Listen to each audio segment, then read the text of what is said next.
go ahead and go through a review of it. One of the first things to note about the monitor is it is a TN panel. I am pretty impressed with the colors as I'm coming from a U2515H, which is IPS, but there is some shortcomings that we'll discuss a little bit more into the video. So it has a glossy back panel, and it's on one of Dell's signature stands. It has all the fun adjustments that they've always had, but it is a little bit more of a matte gray versus their normal silver. On this stand, you can see a hole for cable management, which is pretty sleek. It's a little low, so you will be able to see it from the desk, a little different than some other monitors, and their logo on the back. For the front, you can see the different height adjustment that you have, and then as well as the rotate adjustment, so you can flip this from landscape into portrait mode, no problem at all. It is a little clunky, but it is a big monitor to be putting into portrait mode anyway. One other adjustment you have is the actual rotating of the monitor. So on the stand, built into the stand is the rotation of the monitor, allowing you about a 90-degree swing, total about 45 degrees in each direction. The monitor arm itself is attached to the panel with Dell's usual quick release technology, something I'm really used to seeing and love. So on the I/O, you got a USB 3.0 with 2 ports, HDMI, DisplayPort, an audio in, service port, which you won't use, and then of course your power. Then on the side of the monitor, you can see 2 more USB 3.0s from the hub that we saw down on the I/O panel, and a headphone out jack. So for the menu, I went through a couple of the settings. There's not a ton here. You have some limited color control with the RGB spectrum, so I use custom color for this using TFT Central's review, and I adjusted that, as you can see here, with a little bit of a change to the red, a little bit of change to the green, a little bit of change to the blue. Not a ton of adjustment needed, and it seems to do pretty well with the ICC profile that they had. So you got brightness and contrast control, input, source selection, got the limited color options, some display settings, so response time, keep that normal. Audio, that'll set the volume for the headphone out, menu settings, and then some shortcut keys, as well as another menu with the monitor deep sleep. So with monitor deep sleep, I experienced an issue with the monitor not waking up if the display went to sleep in Windows, so make sure you disable that and that'll solve that issue for you. One of the hardest things for me to get over with this monitor is it is a TN based panel technology, as well as I've been using IPS for the latter part of 4 years. So let's go ahead and compare these two. So as you can see with the left, you get a little bit of a lighter color purple there. It's a little bit deeper on the IPS panel to the right. So this was something I noticed kind of throughout. You can't really see it in the video as well as you can when you're actually up close, but obviously viewing angles are not as great, and the colors do look washed out at some points in time. One nice thing about this monitor compared to my U2515H is it is a 27-inch. And I also like the stand color. So the old Dell color, kind of boring. This new matte black or graphite looking color is pretty cool. Now we'll go through some of the different settings. So as I said, this monitor is up to 144 Hertz. So right now I'm moving this window around at 30 Hertz. As you can see, it's pretty choppy. Definitely not something you want to be playing on. It's something you probably shouldn't be playing on. So now we bumped it up to 60 Hertz. So as you can see, the window moving around is a lot smoother, a little choppy, but this is the standard refresh rate that you're going to see in most monitors and TVs that you use on a daily basis. So I bumped it up to 85 Hertz. This just happened to be one of the settings that was in the monitor on the NVIDIA control panel. As you can see, you're kind of catching some flickering with the camera because they don't really line up. And then I bumped it up to 100, so it's getting a little bit smoother. It's kind of hard to see. I shot this at 60 frames a second to try to catch that a little bit better than the normal 30 frames I shoot at. So let's bump it up to 120 Hertz. So now you're seeing that things are getting a lot smoother. So yeah, the choppiness is still there, and that's mostly because I'm shooting at 60 FPS. But now when we get to 144 Hertz, you can definitely tell that the window dragging around is much smoother than what we saw when we were at 30 Hertz and 60 Hertz respectively. So the use case that this monitor is mostly aimed at is gaming itself. With its G-Sync, 144 Hertz refresh rate, and ultra-low motion blur, we're going to go ahead and jump into some Counter-Strike and see how it performs. So I opted to start off with 144 Hertz, but for this video I'm doing 120 Hertz ultra-low motion blur. So the thing that I saw with the 144 Hz versus the 120 Hz ultra-low motion blur is obviously objects were much more crisp because the backlight's actually strobing to make the pixels change faster. I think that extra 24 Hz is arguably not that important. I think you're going to benefit more from lag, input lag at this point, rather than actually more monitor refresh hertz. Overall, I was pretty impressed with the performance of the monitor. with this higher refresh rate, as I have been playing at 60 hertz for the longest time. There is some definitely noticeable when you're doing more spinning moves, things are much more crisp and you can kind of track a lot better. It's not as choppy. I went back to 60 hertz a little bit on my 25 inch and I felt like I had like 30 frames or something, or there's something wrong with my game. So that's just kind of a testament to your eyes may not be able to notice it right off the bat, but once you jump back to a 60 hertz monitor, you're going to be able to notice it absolutely no problem. Another game I wanted to test out, just to highlight the G-Sync technology, is Arma 3. So Arma 3 is a killer on frames when you're in a server with, many people, 60, 70 people, and you're inside a city where all these people are operating in. So as you can see, I just rolled this truck, but I have G-Sync enabled now. And this honestly improved the experience greatly. So it's not something that is going to magically fix your computer if you're getting low frames.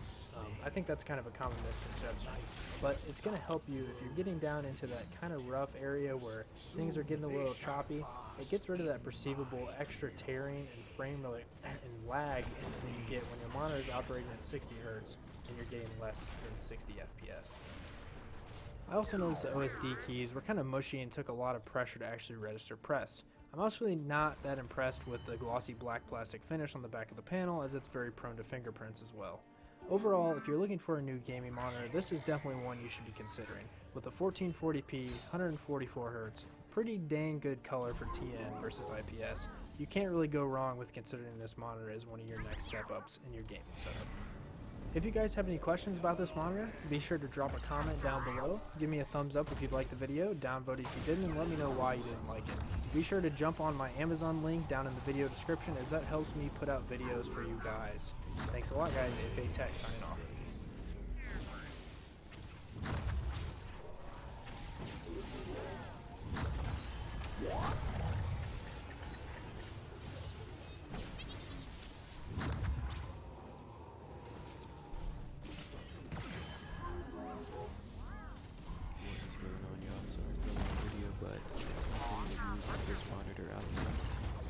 Go ahead and give my in-depth unboxing first thoughts on the Dell S2417DG. Now, I want to start this video off by talking about the deal that I actually got on this monitor. I encourage you guys to look for a good deal on this, and if you find it, definitely jump on it. Because this monitor supports a lot of the same features of the $700 or $800 ROG Swift, but for a much more affordable price, even without the deal. But I actually picked this thing up for $360. I did pick it up on Amazon, and a link will be in the description below, but right now, they ran pretty much out of stock on that deal, and so the price got bumped back up to $500, as I'm aware, at the moment. So, let's jump into the specs. Considering the specs I'm about to run through, $500 at first seems a little daunting, but then you'll come to realize, compared to the competition, it still isn't a bad deal at all.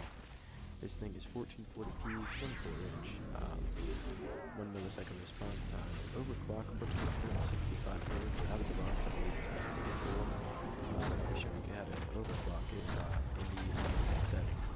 And then also the real kicker for a lot of people is that this does support G-Sync. I've heard really good things about that. I've heard that once you go G-Sync, you cannot go back. So this does have that as well.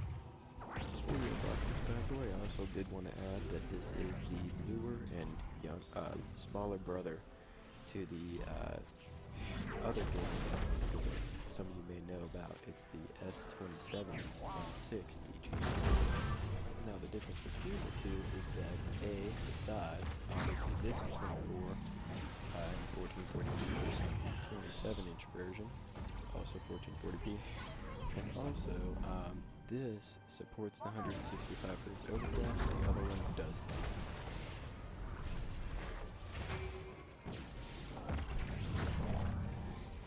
Here's a quick look at the back of the box. Very minimal.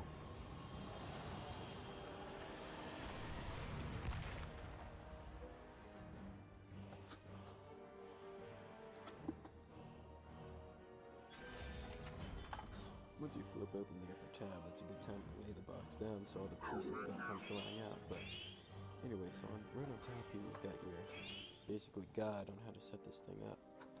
Over here you've got your cords, but before we get into that, this does come with a driver's CD in case you're interested. I won't be needing that though. I'll be showing you how to get the drivers online. Here's the USB pass-through so that you can just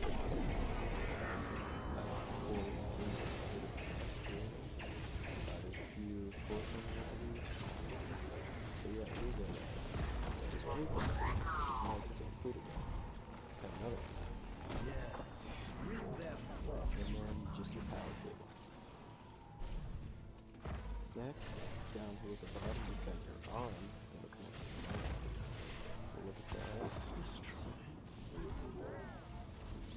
And then here you've got your base that will connect to the motor.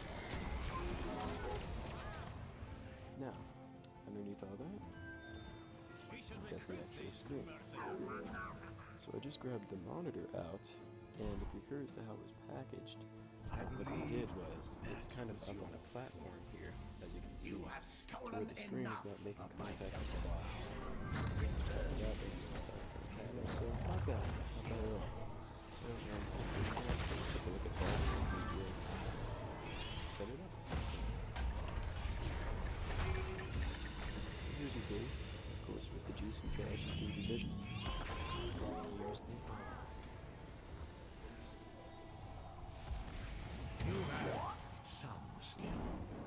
So the connection part is actually very difficult. Just kidding. From here you just make sure that the arm is connected to the base really well, and then you just screw it in from the bottom. I'd like to add, by the way, that I've been doing my best not to touch this raising mount back plate because it has glossy. I'm going to do the same with the monitor because it has a glossy back. So I was going to show me installing the screen to the arm, but it was extremely simple. All you have to do when you look back here is connect the top part first to the mount, and then the bottom part literally snaps into place. It is that simple. No screws, no fiddling around, no nothing. Made it really simple. Now, of course, you need your full maneuverability. There's full height, it was at the bottom. With all your different heights.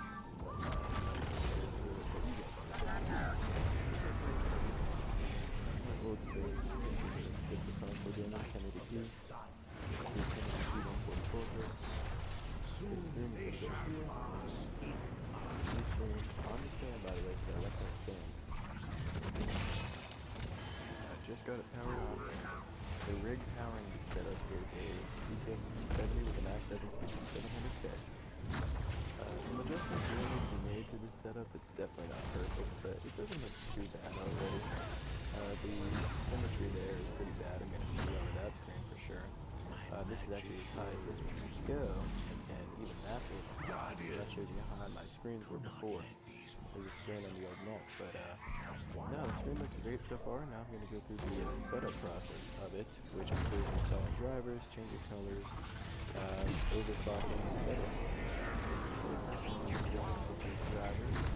I'll find the link, looks like the top one over find at Dell.com. I'll have that in the description below. So this site is a go, guys, so I'm going to go ahead and install them now. Files were successfully zip. Alright, so now for the on-screen settings of what we can change. There's performance. So what we're looking for here is display, response time. We're going to switch that to fast. Overclock, there we go. Refresh rate. We're going to put that on 165.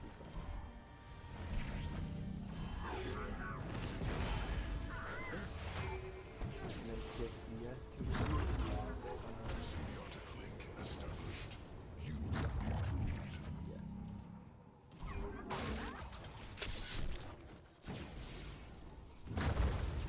So at this point we have to activate some things in the software. As you saw there, we're going to have to activate these to make sure that in the windows we are at 165 Hz at 1440p. So let's do it. So the first thing we're going to actually do is go ahead and go to display settings. And I'm going to scroll down, click advanced, scroll down again, display adapter properties. I'm going to go up here. As you can see here, screen refresh rate 59 Hz. As you can see down here, we now have the option for up to 165. And there we go.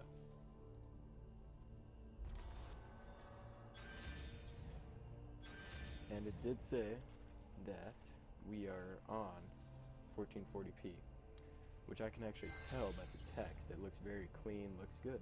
The other way I can tell is whenever I put the scaling on 100%, you can see how finite 1440p really is on the whole screen there. So I'm going to keep the scaling for Windows at 125 to keep things a little bigger. We will make sure G-Sync is enabled, and we will be coming back into the NVIDIA control panel, which is what I just clicked on here, when we change our color settings. But as you can see, set up G-Sync over here, and I do have it enabled. Also, you can change your resolution and refresh rate from here as well, so that's good. There we have it. Pretty soon we will be coming to this, to change some settings in there to just make the screen pop a little better and make it look more like an IPS panel. One thing I forgot to mention at the beginning of the video is that this is in fact a TN panel, but it is an 8-bit TN panel, excuse me, meaning it does support a full color spectrum of 16.7 million colors as an IPS display. It does support. The difference here is that the contrast ratio is just always better on an IPS panel. Deeper, richer colors, blacker blacks, whiter whites. You get the idea. So I'm going to start with changing what I can here on screen settings. So brightness and contrast, I'm going to put 78 for brightness, 68 for contrast. Looking good, looking good. For color, I'm going to go down. We are going to use the custom color preset.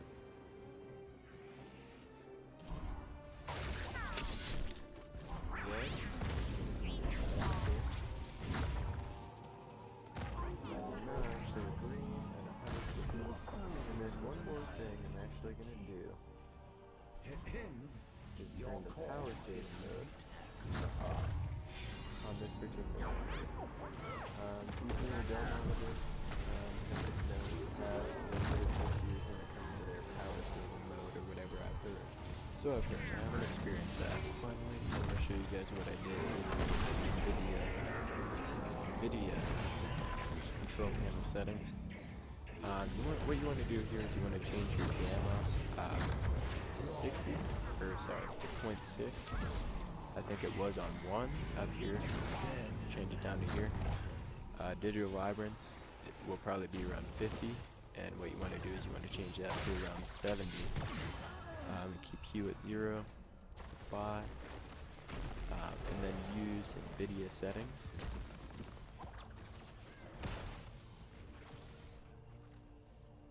And that pretty much wraps up the setup for the monitor, guys.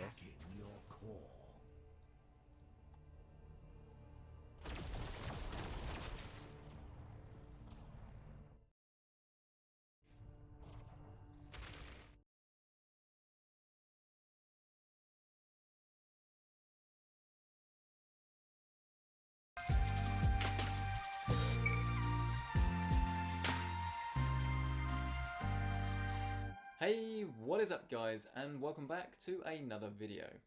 And welcome back to probably the most requested video I've ever had.